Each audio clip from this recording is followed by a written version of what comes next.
Recording in progress.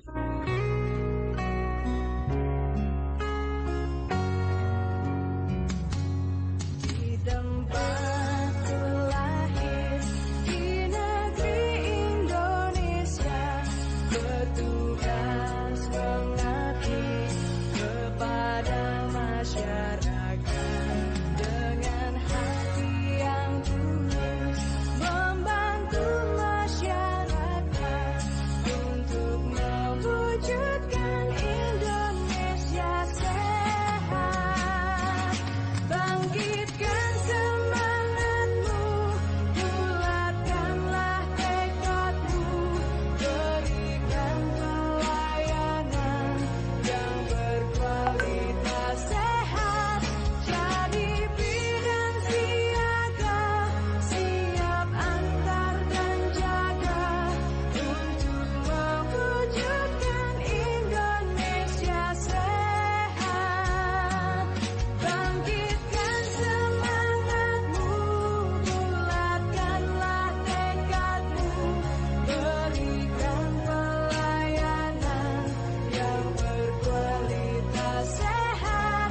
Jadi bidan siaga, siap antar dan jaga untuk mewujudkan Indonesia sehat. Untuk mewujudkan Indonesia sehat. Mewujudkan Indonesia sehat. Di tempatku lahir, di negeri Indonesia, bertugas mengabdi kepada masyarakat dengan hati yang tulus, membantu masyarakat untuk mewujudkan Indonesia sehat. Bangkitkan semangatmu, bulatkanlah tekadmu, berikan pelayanan yang berkualitas sehat. Jadi bidan siaga, siap antar dan jaga untuk mewujudkan Indonesia sehat.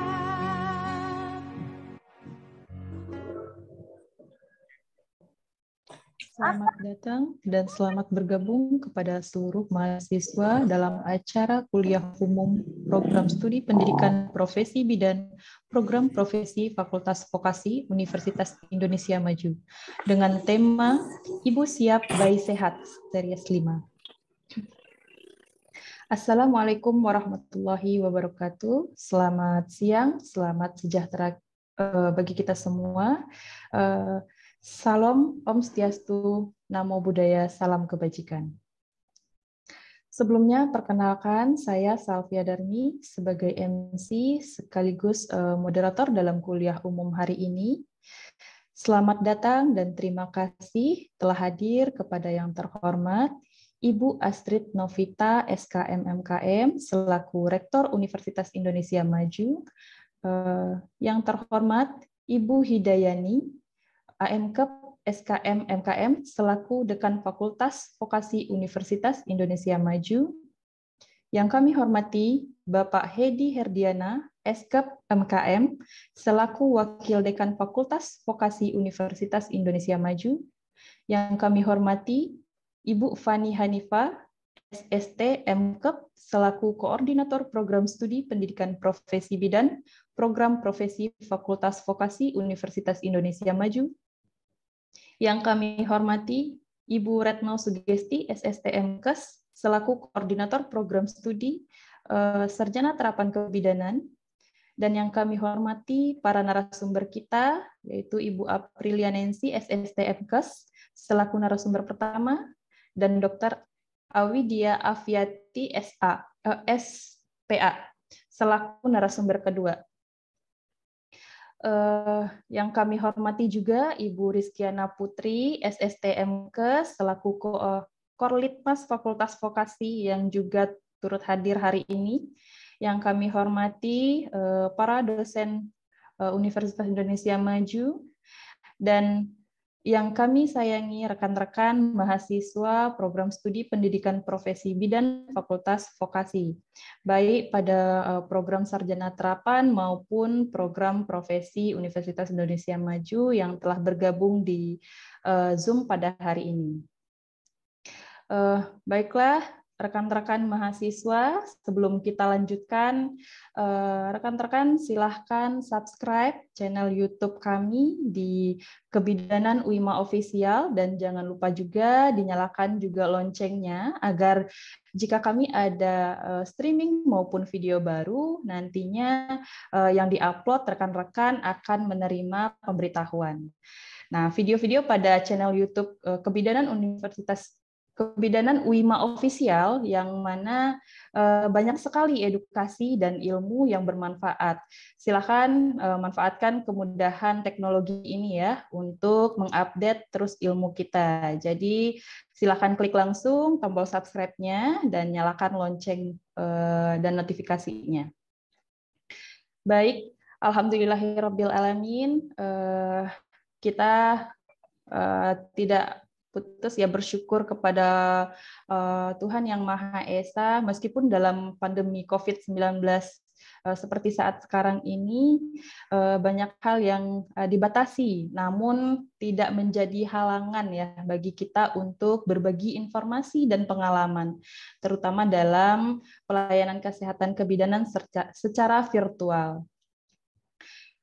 Kuliah umum pada hari ini, Jumat tanggal 9 Desember 2022, merupakan lanjutan dari series kuliah umum sebelumnya dengan tema Ibu Siap Bayi Sehat series kelima. Selanjutnya dimulai dari acara yang saya akan membacakan susunan acaranya, yaitu yang pertama pembukaan. Kemudian yang kedua, menyanyikan lagu Kebangsaan Indonesia Raya. Yang ketiga, opening speak oleh Wakil Dekan Fakultas Vokasi.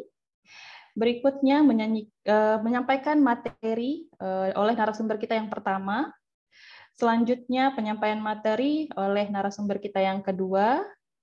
Dan diskusi tanya-jawab. Selanjutnya, kesimpulan. Kemudian acara berikutnya, closing speak oleh Koordinator Program Studi Sarjana Terapan Kebidanan, dan yang terakhir penutup. Baik, acara yang pertama adalah pembukaan. Baiklah, kepada seluruh rekan-rekan mahasiswa, mari kita memulai kegiatan hari ini dengan membacakan Bismillah bersama-sama. Bismillahirrahmanirrahim. Semoga acara hari ini berjalan dengan lancar dan dapat bermanfaat bagi kita semua. Baik, acara berikutnya adalah menyanyikan lagu Indonesia Raya yang akan diputarkan, silakan.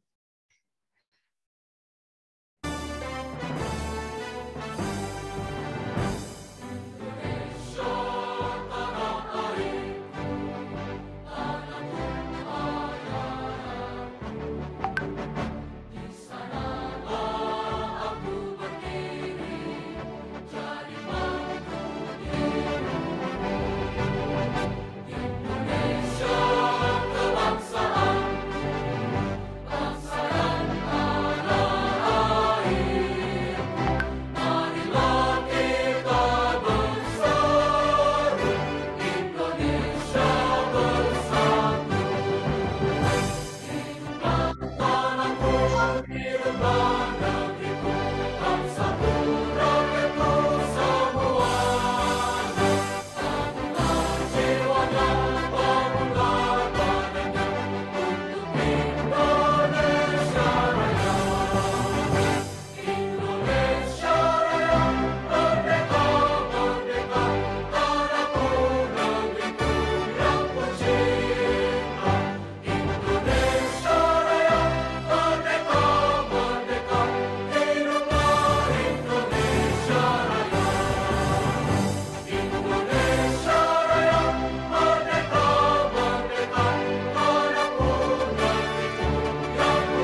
Acara selanjutnya yaitu opening speak oleh Wakil Dekan Fakultas Vokasi Universitas Indonesia Maju kepada Bapak Hedi Hardiana Skep Mkep.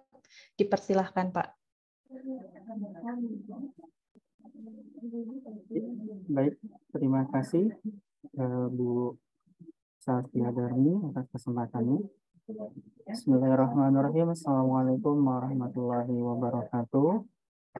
Alhamdulillahirabbil alamin wa bihi nasta'in ala umuri dunya waddin wassalatu wassalamu ala Rasulillah Sayyidina Muhammad sallallahu alaihi wasallam. Rabbi shrahli sadri wa yassir amri wa hlul 'uqdatam min lisani yafqahu qawli amma ba'd. Alhamdulillah alamin, pada kesempatan kali ini kita bisa melaksanakan kuliah umum ini saya Bayi Sehat series ini yang ketiga ya kalau nggak salah. Mudah-mudahan pada yang kelima, Pak. Oh, yang kelima. Iya, betul.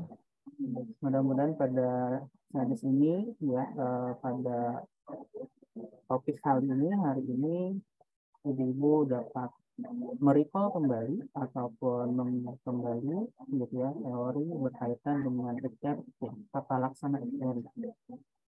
Sebelumnya perkenankan saya untuk mengucapkan salam hormat kepada Ibu Rektor Universitas Indonesia Maju, Ibu Dr. Astrid Novita, SIM MKM. Kemudian yang terhormat kepada Ibu Dekan Fakultas Vokasi Universitas Indonesia Maju, Ibu Hidayani HMK SHM MKM. Kemudian koordinator program studi Prodi Kebidanan program profesi Ibu Fani Hanifah SST. Kemudian koordinator program studi Kebidanan program sarjana terapan Ibu Retno Sugesti dan ST MPes. Pada kesempatan kali ini gitu ya, saya mengucapkan terima kasih juga pada panitia yang sudah terus mengembangkan gitu ya, kemudian melaksanakan kuliah umum ini sampai series kelima, dan mudah-mudahan tidak hanya sampai series 6 ya, series 6 yang terakhir. Mudah-mudahan nanti ada lagi upgrading knowledge dan upgrading skill yang akan terus berlanjut, dan tentunya ini akan bermanfaat untuk kita semua ya, termasuk ibu-ibu semua sebagai mahasiswa program studi kebidanan, baik itu program profesi maupun program sarjana terapan. Ibu-ibu mungkin kita harus, kenapa penting gitu ya pada kesempatan kali ini harus melihat kembali tentang icteric ataupun jaundice ataupun hyperbilirubinemia gitu, bahwa Kementerian Kesehatan mengatakan bahwa sebagian besar bayi baru lahir itu hampir 50% ke atas, 50% lebih itu mengalami hiperbilirubinemia, jadi apa icteric ataupun jaundice gitu ya. Bahkan di negara-negara yang lain seperti Amerika maupun Malaysia itu sangat tinggi ternyata prevalensinya gitu ya. Kemudian hiperbilirubinemia ini juga ternyata bisa menyebabkan berbagai macam penyakit gitu ya, ataupun kelainan pada bayi lahir, dan ini menjadi concern untuk kita semua agar ada tata laksana dengan segera gitu ya, ada penata laksanaan dengan segera pada bayi baru lahir yang mengalami hiperbilirubinemia. Jangan sampai gitu ya kondisi ini dibiarkan tidak mendapat penanganan gitu ya, dan jangan sampai ada kematian gara-gara hiperbilirubinemia ini tidak ditangani dengan segera. Saya kira nanti gitu ya ibu-ibu peserta kuliah umum bisa mendapatkan materi lebih banyak gitu ya dari narasumber, dan alhamdulillah di sini ada 2 narasumber yang insya Allah kompeten gitu ya. materi kali ini. Dan harapannya peserta bisa lebih aktif gitu ya, lebih aktif. Bagaimana tentang tata laksana, bagaimana tentang ada enggak supaya kita bisa mencegah dan sebagainya. Kira-kira pengembangan ke arah teknologi kira-kira ada enggak supaya mencegah ataupun mengurangi faktor risiko berkaitan dengan kejadiannya ya. Mungkin itu saja opening speech dari saya. Selamat untuk menemukan selama menggali informasi gitu ya, dan selamat untuk meningkatkan knowledge dan skill gitu ya, semoga bermanfaat untuk kita semua. Itu Assalamualaikum warahmatullahi wabarakatuh. Waalaikumsalam warahmatullahi wabarakatuh. Terima kasih banyak kepada Bapak Hudi Herdiana, Eskep Mkep, yang telah menyampaikan opening speech pada kuliah umum hari ini.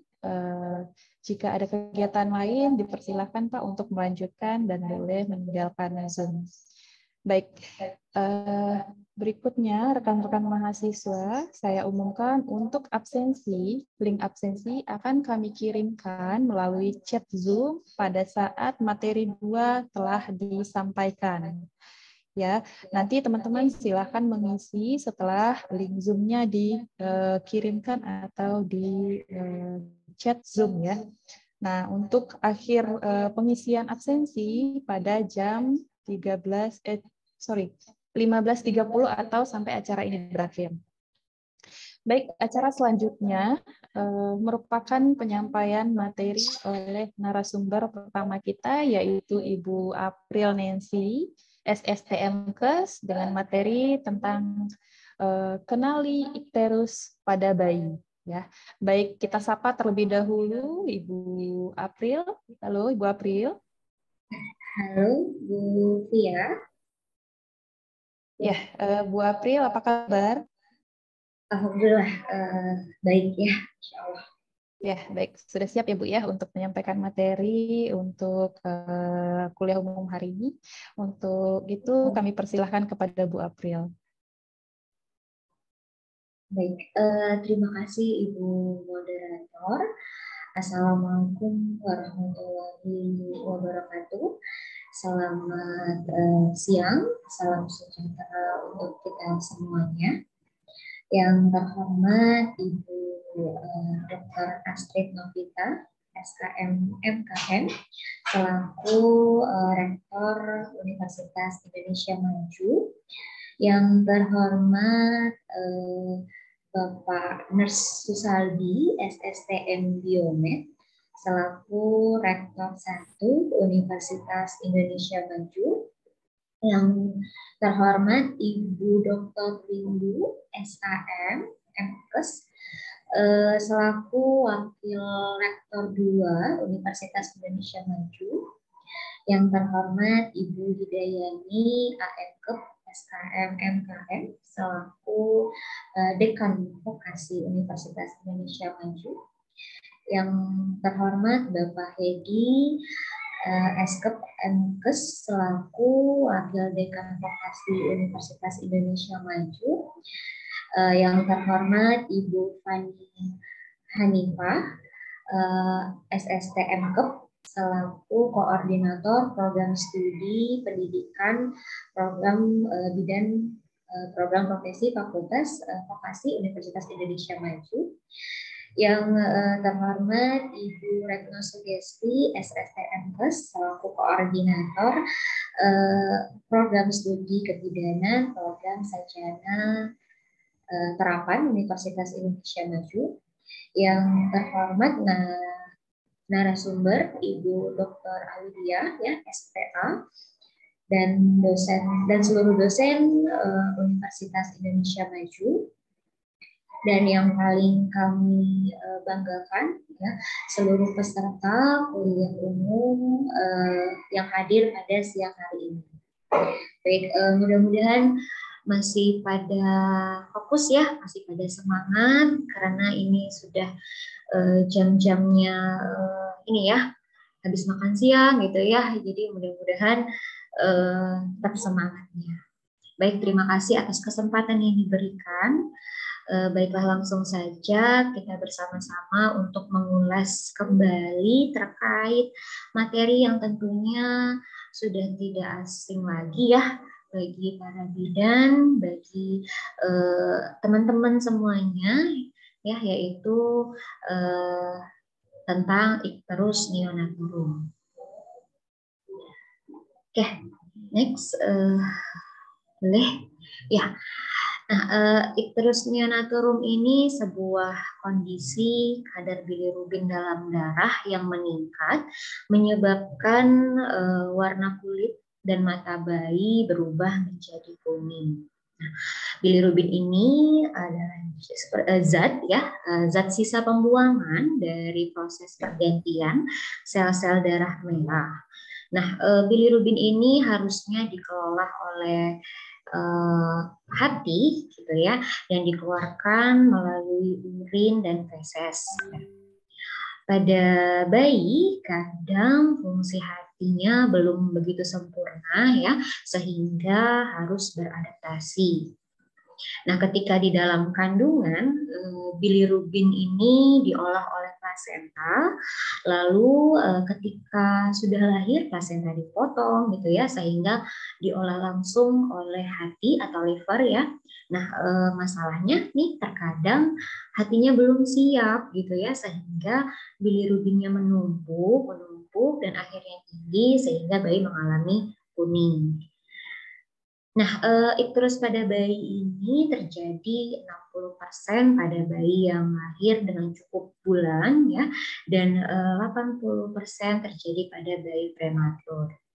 Nah, bilirubin terlalu tinggi ya, yang terlalu tinggi ini harus segera ditangani ya, karena bisa menjadi neurotoksik atau racun di dalam syaraf ya, yang mengakibatkan bayi kejang, kemudian kerusakan syaraf, bahkan kematian.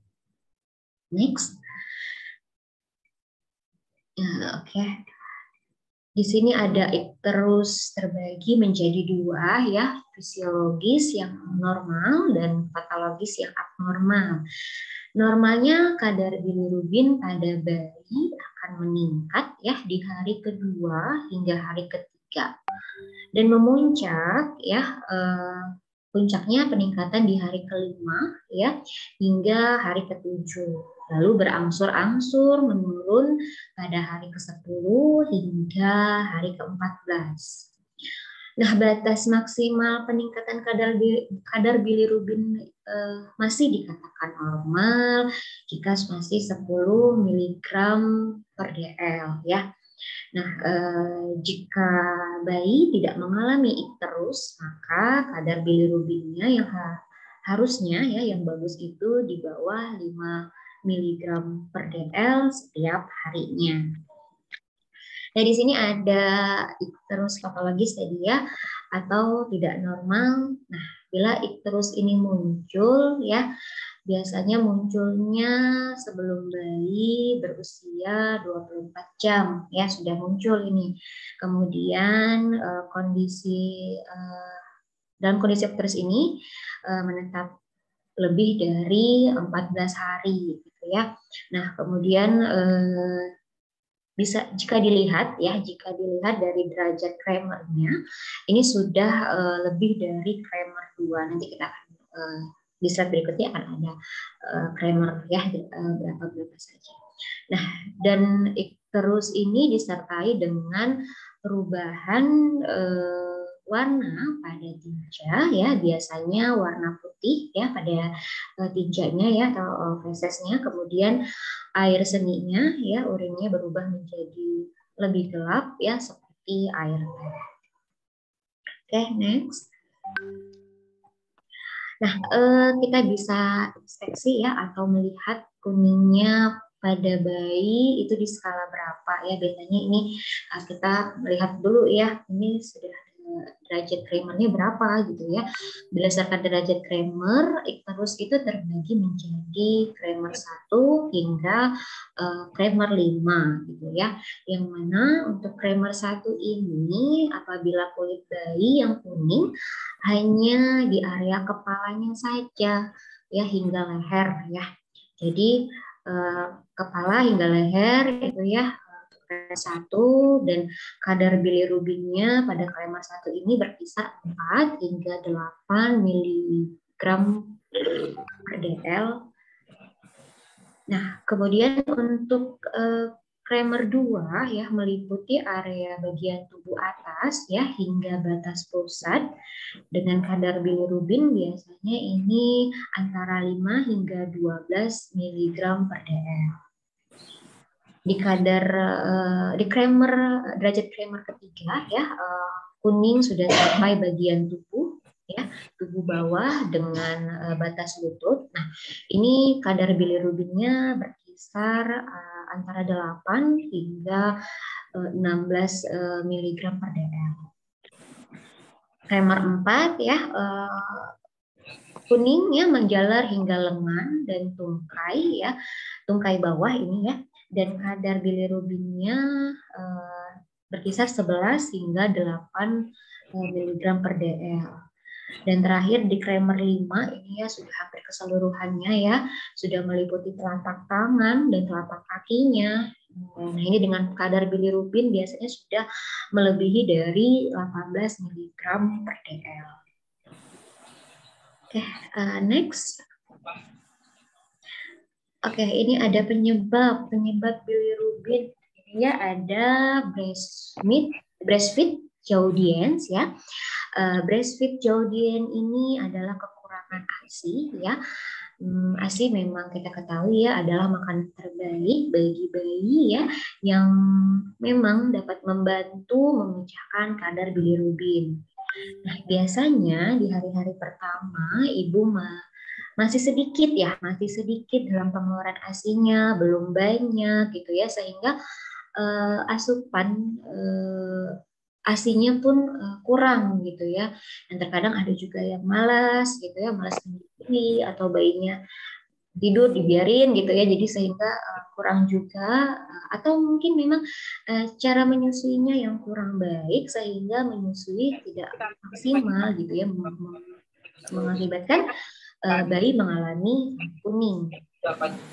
Kemudian ada breast milk Jaudiens. Kalau tadi breastfeed Jaudiens, ini breast milk Jaudiens. Ya, ini justru kebalikan dari breastfeed Jaudiens. Kalau breast milk Jaudiens ini justru kalau bayi menyusui sama ibunya ya, berarti ibunya ASI-nya banyak gitu ya, dan menyusui dan ini yang justru mengakibatkan bayinya kuning gitu ya. Nah, dari beberapa peneliti ya mengatakan karena adanya kelainan pada kandungan ASI ibunya gitu ya. Nah, untuk tata laksana dari breast milk Jaudiens ini dari referensi yang saya baca ya bukan berarti langsung kita hentikan ya pemberian ASI-nya gitu ya, tetapi ASI tetap diberikan, tetap dikasih, namun yang terpenting dilakukan pemantauan kadar bilirubinnya ya, ini pastinya sudah di rumah sakit ya biasanya. Nah, untuk breast milk Jaudiens ini memang justru sangat jarang terjadi dibandingkan breastfeed Jaudiens ya. Kita sering menemukan breastfeed Jaudiens ini ya ASInya belum keluar di 7 hari pertama gitu ya, atau di 1 hari pertama itu belum keluar, 24 jam pertama belum keluar ya, sehingga dia mengalami breastfeed Jaudiens. Nah, kemudian ada perbedaan golongan darah atau resus. Nah, yang mana golongan darah ibu yang berbeda gitu ya, sehingga bayi mengalami ikterus neonatalum. Nah, misalnya saja golongan darah ibu terapinya itu A dan golongan darah si bayi itu O gitu ya. Di dalam tubuh bayi harus memerangi banyak sel darah merah ya.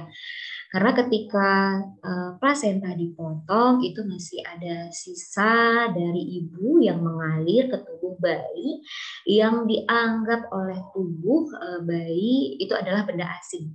Nah, dan itu harus dilawan atau dihancurkan ya, sehingga angka bilirubinnya sangat cepat meningkatnya. Ya, kemudian seorang ibu yang menikah dengan warga ya, mungkin ini ada juga seorang ibu yang menikah dengan warga negara asing yang memiliki perbedaan resus pastinya ya, ada resus positif ya, ataupun ada resus A negatif. Ini biasanya jika ibu dan ayahnya berbeda, biasanya bayinya akan mengalami icterus neonatorum. Nah, dan penyebab lainnya ya sedikit jarang terjadi, ini biasanya infeksi ya, lalu ada kelainan darah ya, sel darah merah gitu ya, biasanya si bayi menderita anemia sel sabit gitu ya, itu kan bentuk dari sel darah merahnya tidak normal ya, abnormal ya, sehingga icterus neonatorum, sehingga dia mengalami icterus neonatorum. Oke, next. Nah, bagaimana penanganannya ya? Nah, untuk penanganannya, perawatan bayi kuning di rumah ya, pastinya ini dengan gejala yang fisiologis gitu ya. Biasanya mungkin kita ya memberikan edukasi, konseling gitu ya, dengan memberikan ASI yang cukup ya, dilakukan on demand atau sesuai dengan keinginan bayi gitu ya.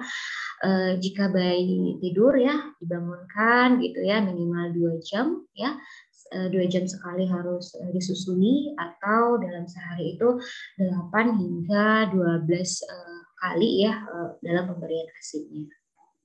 Nah, kemudian yang untuk patologis ya, di sini dengan terapi cahaya ya atau fototerapi ya, yang biasanya menggunakan cahaya biru ya, yang dilakukan ini di rumah sakit ya. Nah, pemberian terapi cahaya biru ini pun membuat penurunan dari kadar bilirubin lebih cepat biasanya ya.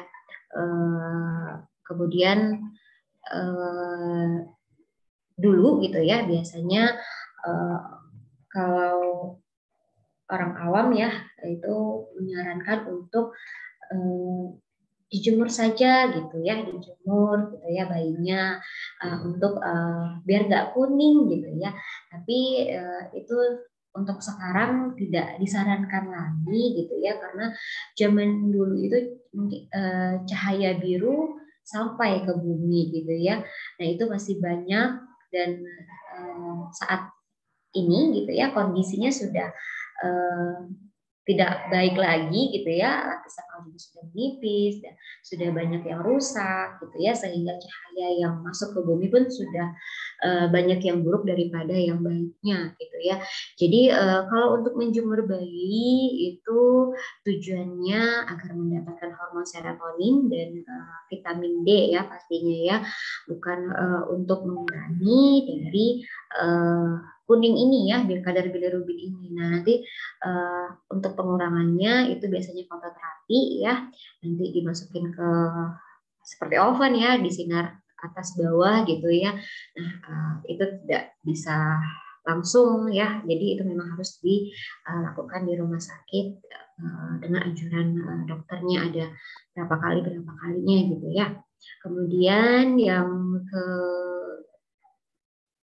transfusi imunoglobin ya, tentunya ini biasanya terjadi dengan bayi yang memang resusnya berbeda gitu ya. Lalu dan jika fototerapi sudah, kemudian transfusi imunoglobin juga sudah gitu ya. Nah, ternyata masih juga gitu ya, biasanya untuk terakhirnya itu biasa dilakukan transfusi pertukaran darah. Nah, ini biasanya jika fototerapi tidak bisa ya, kemudian imunologi juga tidak masih tinggi kadar bilirubinnya, pastinya adanya transfusi pertukaran darah gitu. Nah, kemudian di sini peran bidan ya pastinya untuk melakukan konseling ya, perawatan payudara, gizi ibu pada saat ibu hamil ya. Jadi biar nanti ASINya gitu ya, begitu partus ya, begitu persalinan sudah ada gitu ya, sudah keluar gitu, dan jadi bisa maksimal untuk pemberian ASINya gitu. Kemudian jika ibu yang sudah partus gitu ya, pasien yang sudah partus dan mengalami icterus neonatorum ya, dalam kutip ini fisiologis ya. Nah, mungkin bidan ya, pastinya bidan-bidan semua di sini ya, teman-teman semua di sini sudah memberikan edukasi ya, edukasi perawatan icterus gitu ya, yang fisiologi di rumah ya, kemudian melakukan follow up ya, atau kunjungan ya yang berulang ya, untuk memantau icterusnya ini. Oke, mungkin next ya. Sebentar. Oke, mungkin cukup sekian dari saya pemaparannya. Lebih dan kurang saya mohon maaf. Saya akhiri. Wabillahi taufiq wal hidayah. Wassalamualaikum warahmatullahi wabarakatuh. Waalaikumsalam warahmatullahi wabarakatuh. Terima kasih banyak Ibu Aprilia Nengsi, SSDMkes, yang telah menyampaikan materi dengan tema kenali icterus pada bayi ya. Nah, baik, berikutnya adalah jika ada pertanyaan dari ibu-ibu, silakan dicantumkan di kolom chat Zoom ya, room chat. Nah, berikutnya acara selanjutnya yaitu pemaparan atau penyampaian materi dari narasumber kita yang kedua. Halo, Dr. Widya Afriati, apakah sudah hadir di ruang Zoom?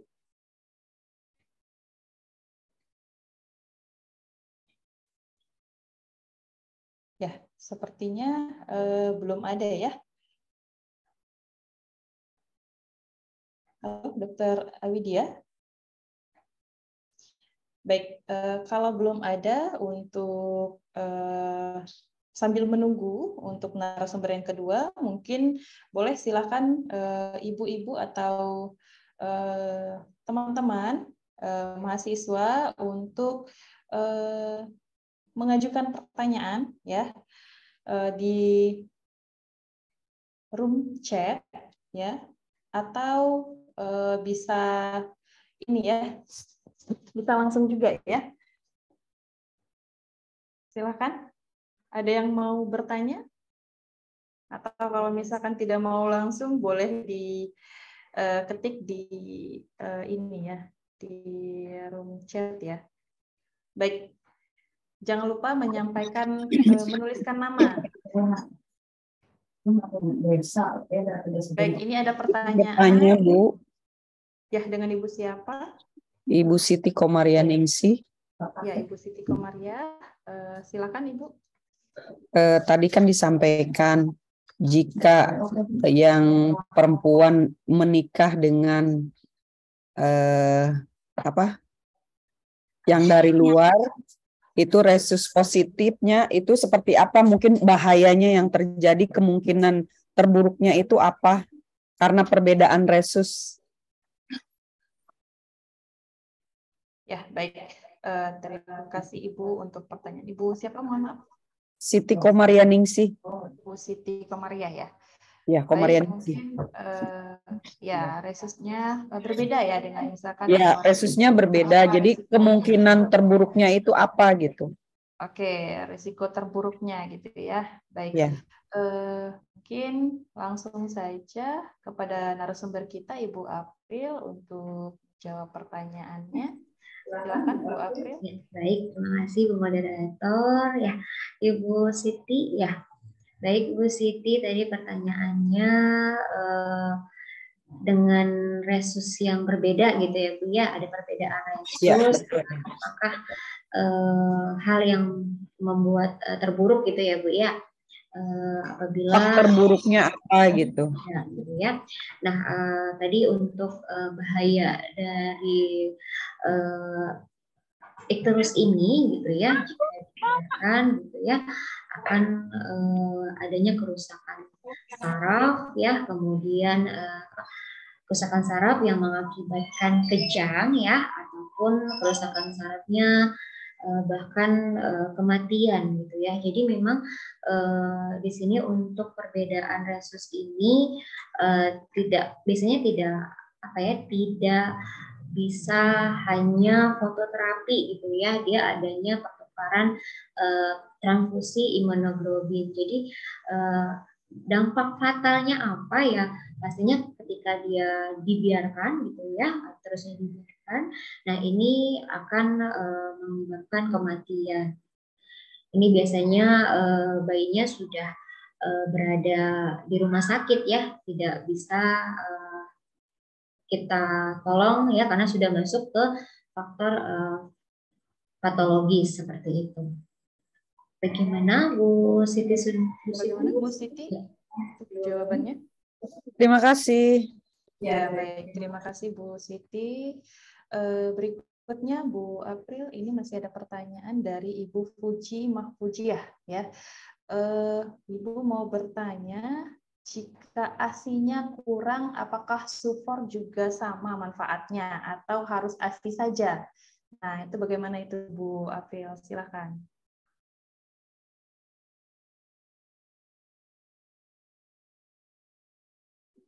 Baik, ini Bu Puji ya. Oke, Bu Puji, memang ASI tadi ya terbaik buat bayi gitu ya, dan dia juga bisa merubah ya atau merubah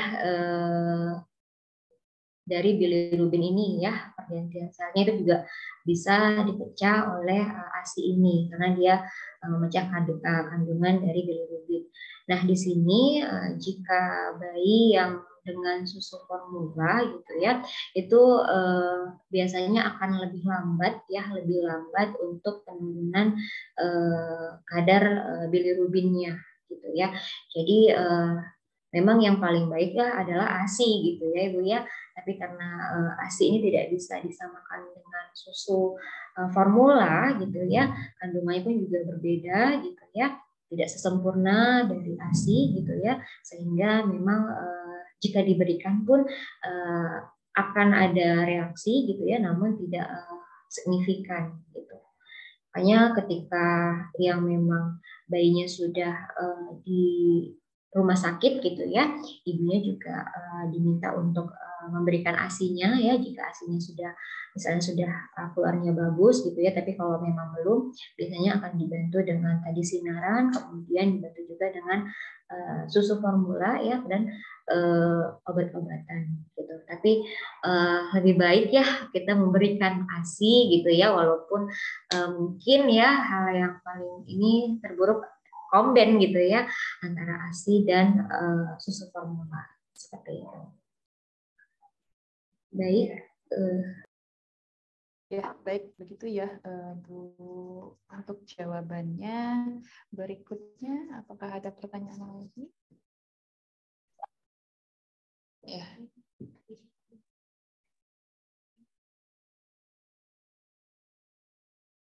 Oke, baik. Izin Bu bertanya, ikterus tipe berapa yang mengharuskan bayi dirujuk ke rumah sakit? Ini dari Ibu siapa ya? Mohon izin. Sepertinya tidak ada namanya ya. Ya, mungkin langsung saja Bu Iva ya, Bu Iva. Baik, langsung saja Bu April dijawab untuk pertanyaannya. Baik, Bu Iva, untuk derajat Kramer berapa ya yang akan harus dirujuk gitu ya? Berarti memang di luar dari fisiologis ya, sudah masuk ke patologis gitu ya. Tadi juga saya menjelaskan untuk derajat Kramernya gitu ya, itu di derajat 2 ya, lebih dari 2 itu biasanya sudah tidak sudah kita rujuk ya, sudah tidak bisa lagi gitu ya untuk diberikan hanya ASI saja gitu ya. Kita mengupayakan ASI gitu ya. Padahal ini kita tidak tahu, harus kita melakukan pengecekan dulu ya di labor ya untuk menentukan kadar bilirubinnya akan naik kah atau bagaimana gitu. Jadi untuk batasnya ya itu di Kramer 2 itu area tubuh bagian atas ya, batas pusat gitu ya, hingga batas pusat, dari atas hingga batas pusat gitu ya. Nah itu biasanya untuk kita sudah mulai hati-hati untuk melakukan rujukan. Takut nanti kadar bilirubinnya akan meningkat gitu ya, karena bisa jadi dia dalam beberapa hari saja gitu ya kadar bilirubinnya bisa naik ya. Justru ada juga kasus gitu ya di satu hari aja sudah mencapai 15 gitu ya. Itu memang harus dengan apa ya, indikasi mungkin pasiennya atau bayinya mengalami bayi yang prematur gitu ya. Nah, jadi untuk itu kita tetap mengantisipasi gitu ya, sehingga untuk di Kramer 2 kita sudah mulai antisipasi ya, mulai dilakukan jika nanti misalnya sudah lewat Kramer 2 ini kita harus lakukan rujukan atau berkonsultasi dengan dokter. Nanti mungkin akan lebih jelas lagi ya disampaikan gitu ya untuk penanganan dari dokter anak kita gitu ya seputar penanganan dari terus neonatal ini. Baik, itu untuk jawabannya tadi Ibu Iva ya. Sudah 3 pertanyaan ya Ibu-Ibu. Untuk sesi pertanyaan mungkin saya tutup. Dan mohon maaf bahwa untuk narasumber kedua kita belum sempat hadir atau belum bisa hadir. Untuk itu mungkin kita akan tunggu dulu ya, akan menunggu sampai nanti Dokter Awi bergabung dengan kita. Nah, untuk informasi link absensinya tetap untuk pengisiannya nanti setelah narasumber kedua ini bergabung seperti itu. Baik, terima kasih banyak Ibu April untuk pemaparan materinya pada siang hari ini. Terima kasih banyak ya kepada Ibu April. Dan selanjutnya kita sambil menunggu kita akan mendengarkan video terlebih dahulu ya.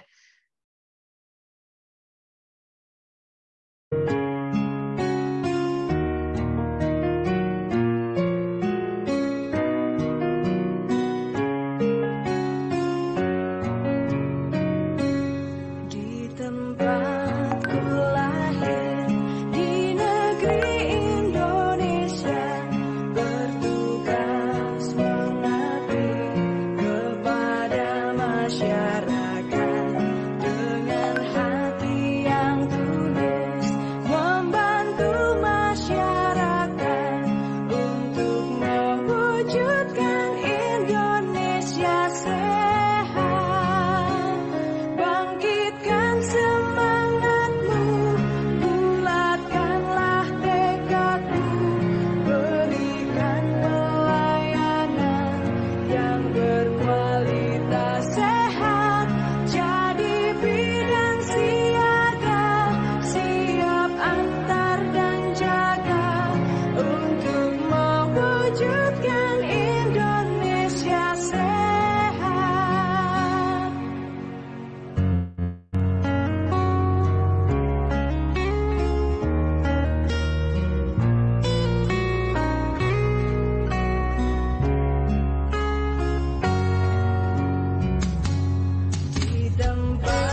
berarti dia terus yang ngambil dia.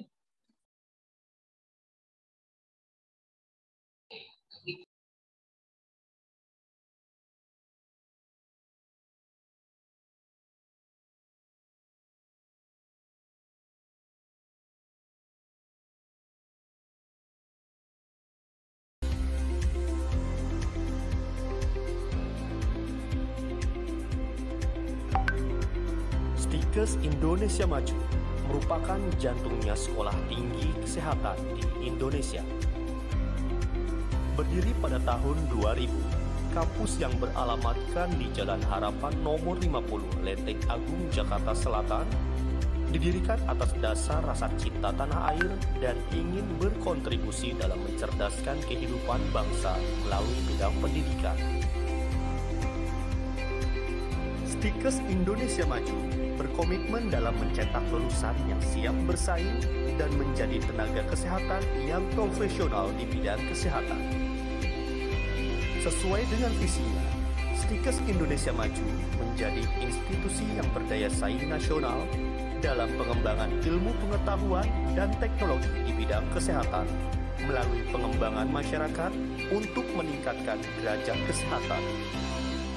Stikes Indonesia Maju saat ini sudah terakreditasi oleh Bank PT dengan predikat B dan memiliki 13 program studi, diantaranya S2 Kesehatan Masyarakat, S1 Kesehatan Masyarakat, S1 Ilmu Keperawatan, Program Profesi Nurse, Sarjana Terapan Kebidanan, Pendidikan Profesi Bidan, S1 Administrasi Rumah Sakit, S1 Gizi, S1 Farmasi, Sarjana Terapan Keselamatan dan Kesehatan Kerja, Sarjana Terapan Manajemen Informasi Kesehatan, Diploma 3 Administrasi Rumah Sakit, dan Diploma 3 Asuransi Kesehatan.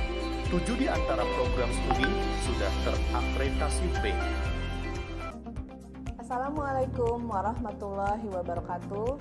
Selamat datang di STIKIM, Sekolah Tinggi Ilmu Kesehatan Indonesia Maju. Saya, Asri Tovita, sebagai Ketua Sekolah Tinggi Ilmu Kesehatan Indonesia Maju, ingin memperkenalkan STIKIM sebagai kampus pendidikan kesehatan yang telah berdiri sejak tahun 2000. Sampai saat ini, STIKIM telah meluluskan sebanyak 9.345 lulusan. STIKIM telah memiliki 13 program studi, yaitu Magister Kesehatan Masyarakat, Sarjana Kesehatan Masyarakat, Sarjana Keperawatan, Profesi Nurse, Kebidanan Program Sarjana Terapan, Pendidikan Profesi Bidan Program Profesi, Sarjana Gizi, Sarjana Administrasi Rumah Sakit, Sarjana Farmasi, Sarjana Terapan Manajemen Informasi Kesehatan, Sarjana Terapan K3, Diploma 3 Asuransi Kesehatan, dan Diploma 3 Administrasi Rumah Sakit.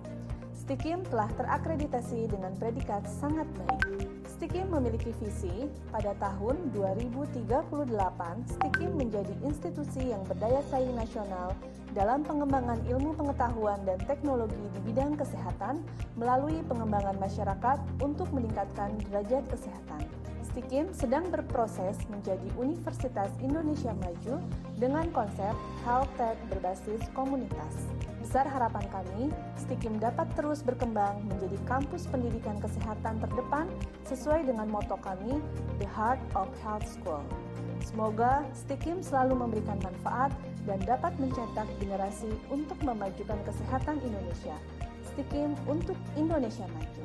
Assalamualaikum warahmatullahi wabarakatuh. Dalam proses belajar mengajar di Stikes Indonesia Maju, selain tatap muka, praktik laboratorium, praktik klinik, dan tutorial. Didukung dengan tenaga pengajar yang profesional di bidang keahliannya masing-masing, serta sudah berkualifikasi akademik S2 maupun S3. Tidak hanya itu, Stikes Indonesia Maju memberikan beasiswa kepada mahasiswa berprestasi dan kurang mampu. Stikes Indonesia Maju memiliki fasilitas untuk menunjang proses belajar mengajar seperti internet hotspot, perpustakaan yang lengkap dan update, laboratorium terintegrasi, laboratorium bahasa, laboratorium komputer, laboratorium audio visual, radio komunitas untuk menunjang promosi kesehatan oleh mahasiswa, serta sistem informasi akademik mahasiswa yang berbasis teknologi informasi. Stikes Indonesia Maju juga telah memiliki rumah sakit sendiri, yaitu Rumah Sakit Dr. Hafiz di Cianjur, Jawa Barat, sebagai sarana untuk menunjang mahasiswa dalam melaksanakan praktik di lapangan.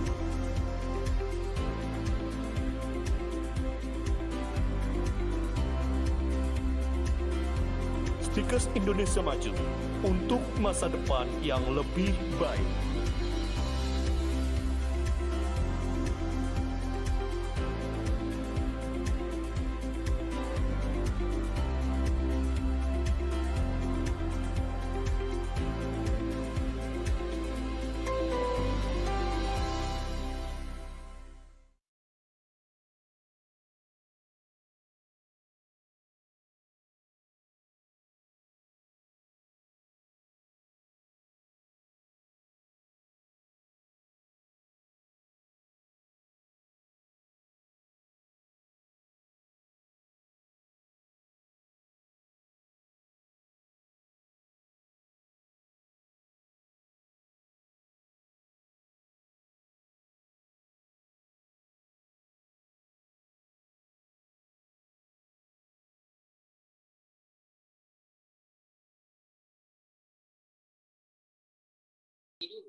Kalau untuk klinis.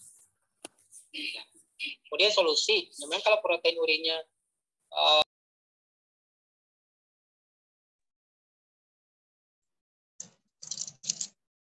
saya nyicil bawah ini dulu dok. Banyak. 20 minggu, karena definisi preeklamsi kan ketat.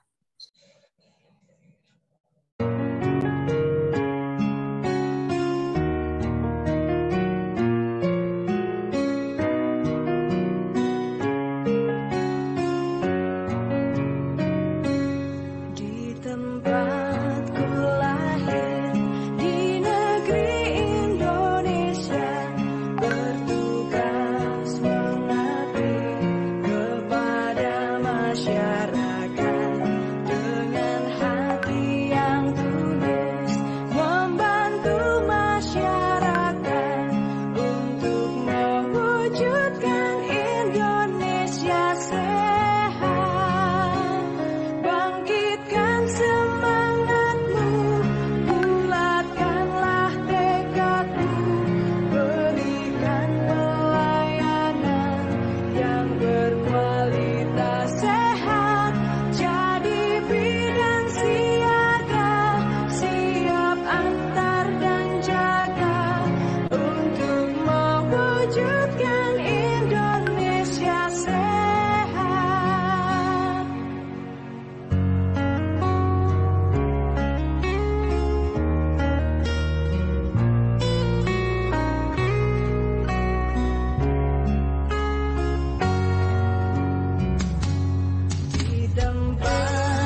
masyarakat dengan hati yang tulus membantu masyarakat untuk mewujudkan Indonesia sehat.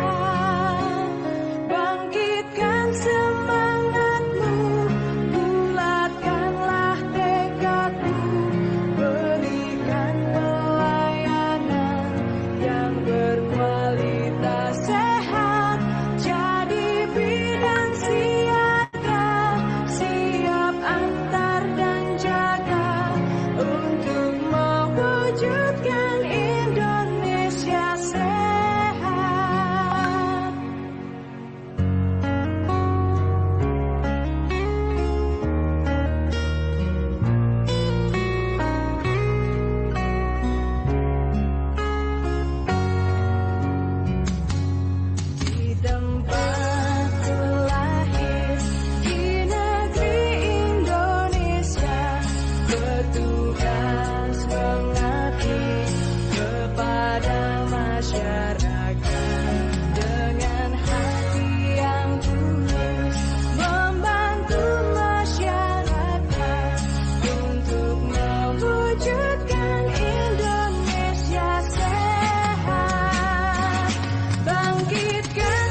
Oke, baik teman-teman.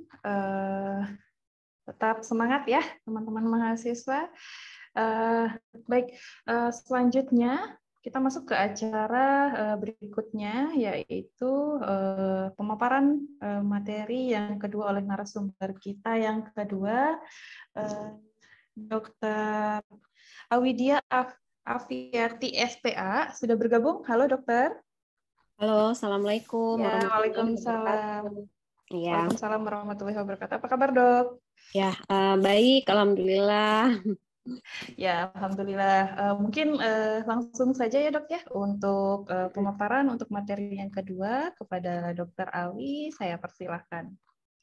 Ya, terima kasih ya sudah menunggu dan tetap semangat untuk kuliah siang menjelang sore ini. Ini saya izin untuk share screen ya.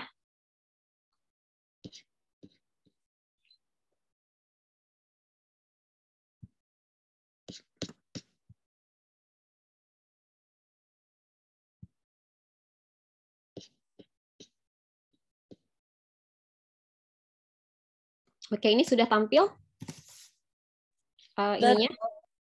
Sudah ya? Ya, Sudah dokter. ya sudah dok. Jadi oke, kita mulai saja. Jadi materi yang saya bawakan pada siang ini tentang Ichthyorus ya, Ichthyorus neonatorum. Oke, kita akan berbagi pengetahuan dan juga pengalaman.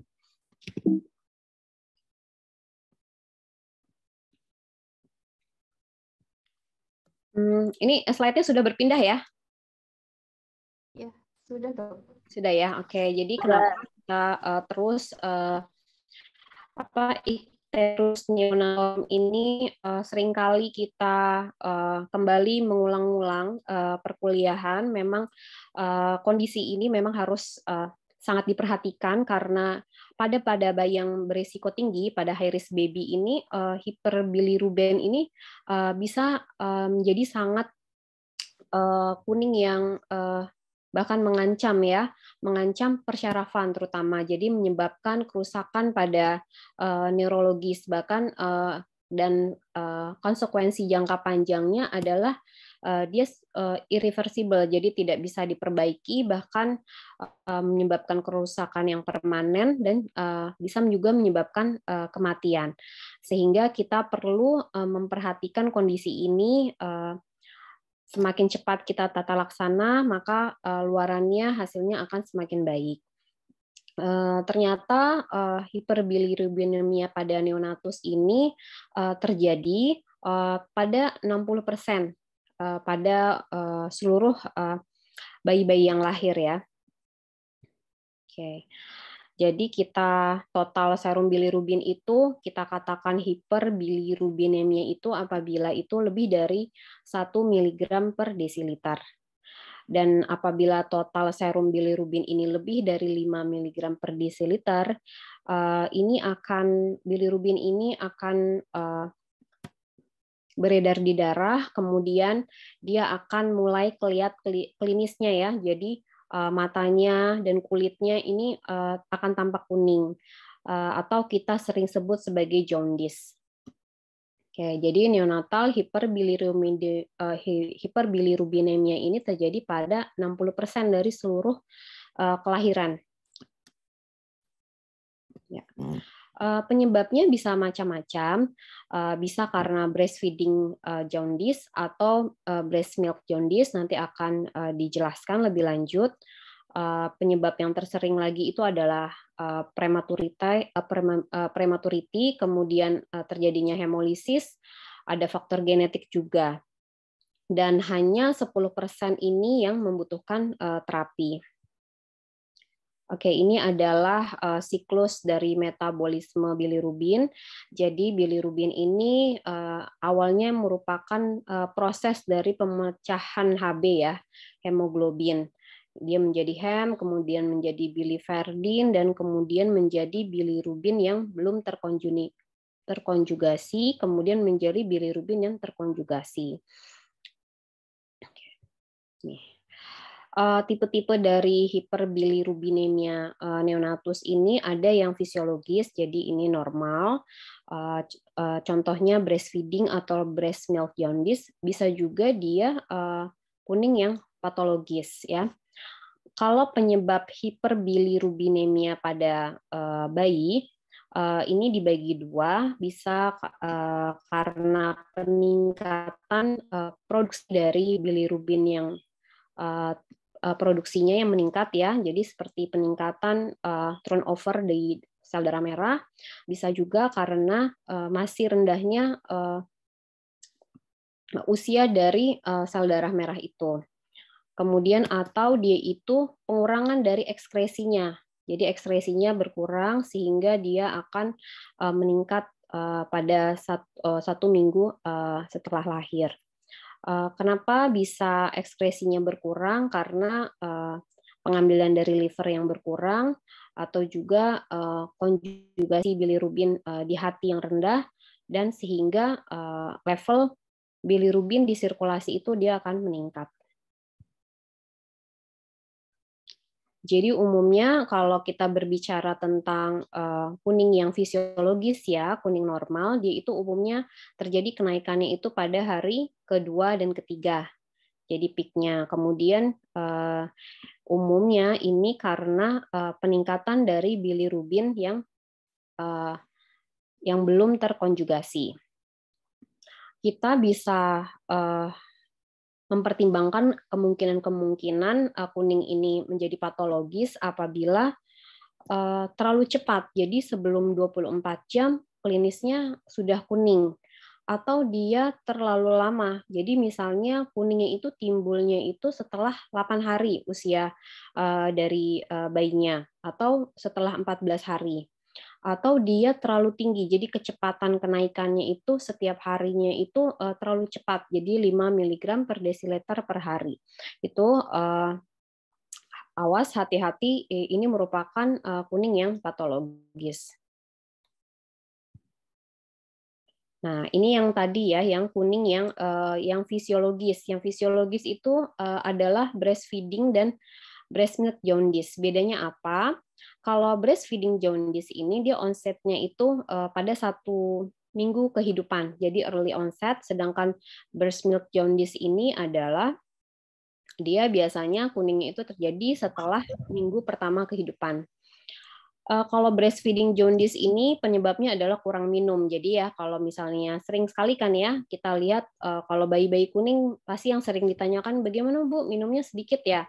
Nah ini kita sedang membicarakan breastfeeding jaundice. Jadi bayinya itu masih kurang minum. Jadi pada awal-awal biasanya di mana produksi ASI mungkin masih belum terlalu banyak, bayi dan ibunya juga masih banyak masalah menyusui, maka ini biasanya yang terjadi adalah breastfeeding jaundice. Jadi ini karena intake kalorinya itu masih sedikit atau kondisi kurang minum ya, dehidrasi.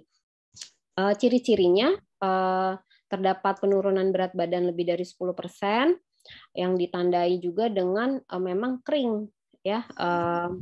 Pampersnya kering, popoknya kering, jadinya produksi urinnya itu kurang dari 6 kali per hari. Tapi kita harus perhatikan juga ya, kalau untuk bayi baru lahir, umurnya baru 1 hari, itu frekuensi berkemihnya memang cuma baru sekali. Usia 2 hari 2 kali. Jadi kalau yang kurang dari 6 kali ini, kalau seandainya usianya sudah lebih dari 1 minggu ya. Kemudian bedanya kalau yang breast milk jaundice ini justru setelah itu ya, usia setelah itu, ini akibat ada proses dari beta glukoronidase di ASI seorang ibu. Jadi ya ini tidak bisa ada beberapa ASI ibu yang mengandung ini, kemudian terjadi proses sehingga terjadilah kuning ya. Jadi kalau peaknya ini, kalau breastfeeding jaundice ini pada hari kelima, 5 sampai 12, sedangkan si breast milk jaundice ini justru bayinya tuh sudah berumurnya tuh